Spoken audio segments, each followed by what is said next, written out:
simply awesome. That's how Derrick McCray describes his family's world-famous barbecue, a family tradition that began more than 85 years ago in Palm Beach County. We've been around since June 1934. It all started right here on 9th and Tamarind. My uncle, J. Harvey, which is my great-grandmother's sister's husband, started Harvey's Barbecue. And my dad wasn't even born when he started the business. Derrick's father, Herman McCray, did eventually get into the family business after being injured in the Army. Herman started McCray's Barbecue in his backyard. People would come to our house as I was a little boy, and we would be cooking, and they would buy food out of the yard to barbecue. It was always fun on those Friday and Saturday nights that they would do the cooking. It may seem like a no-brainer that Derrick would follow in his father's footsteps, but he loved football. Derrick played at FAMU and wanted to be in the NFL. After a brief move to LA, Derrick came back to South Florida to help his mother, who was battling multiple sclerosis. Returning home, though, wasn't easy. He was lost. But a friend encouraged Derrick to get back to his roots, to barbecue. I kind of asked my dad, is it okay if I start barbecuing, because I didn't want to never step on his toes. He blessed me to do it. With $100 from his mother and a grill from his father, Derrick started McCray's Backyard Barbecue in front of an old nightclub on Congress Avenue. That was my humble beginning, starting out really on my own, doing the barbecue without being under my dad's auspice. But taking all of his direction. Derrick says his father was there every step of the way, even when things weren't going well. Derrick spent years in a legal battle with the town of Mangonia Park over his 45th Street location, which started with a trailer and is now the new brick-and-mortar restaurant. I always believed in the legacy, and I believed in McCray's enough that this is something that I need to fight for.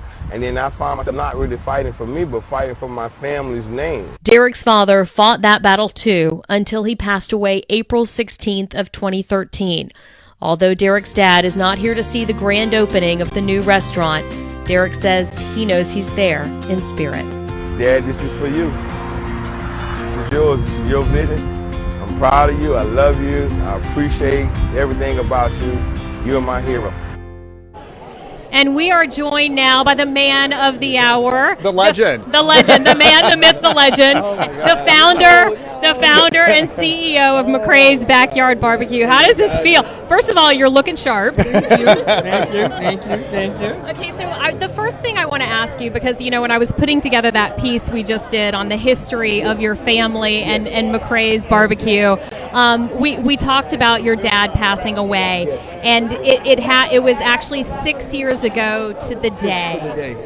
Yes, it was. And so that is why you wanted to hold this event today. Yes, that's why I really wanted to do it this day, because we're so close to finishing. We're like 99.5% done, and I didn't think it was robbery to honor my father, who this was his vision of seeing this place open and operating the way that we're getting ready to do it.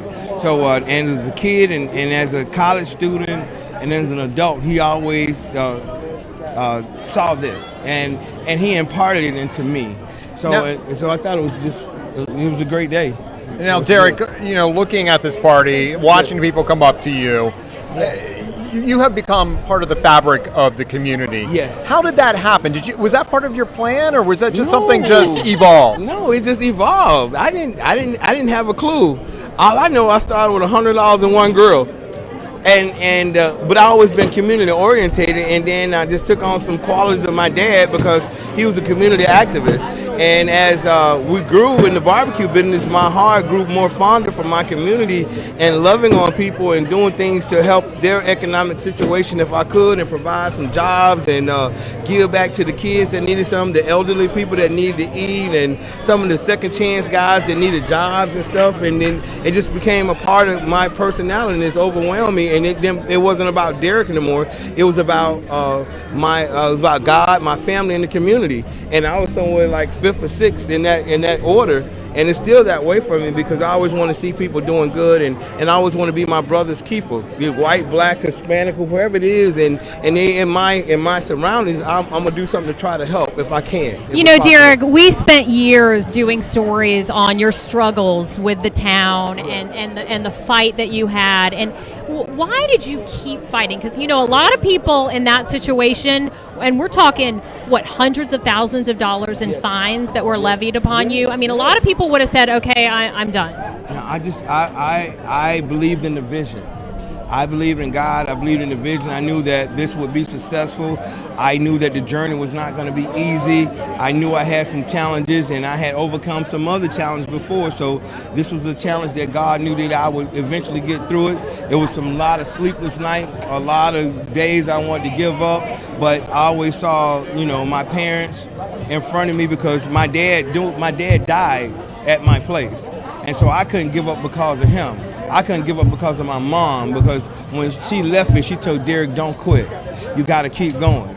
So this is more about them than me. It's not really about me. It's about This them. is going to be, It's about them.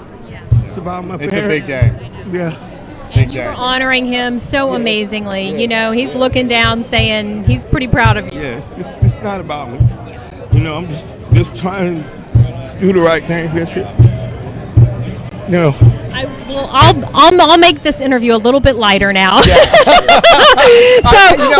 I do want to bring up Yeah. something because this has got to be the biggest thing in your career, being able to open up this restaurant. Yes. The second, very close, Yes. I've got to think doing everything for the Super Bowl and getting national recognition for that. Yeah. Tell us about that. Yes.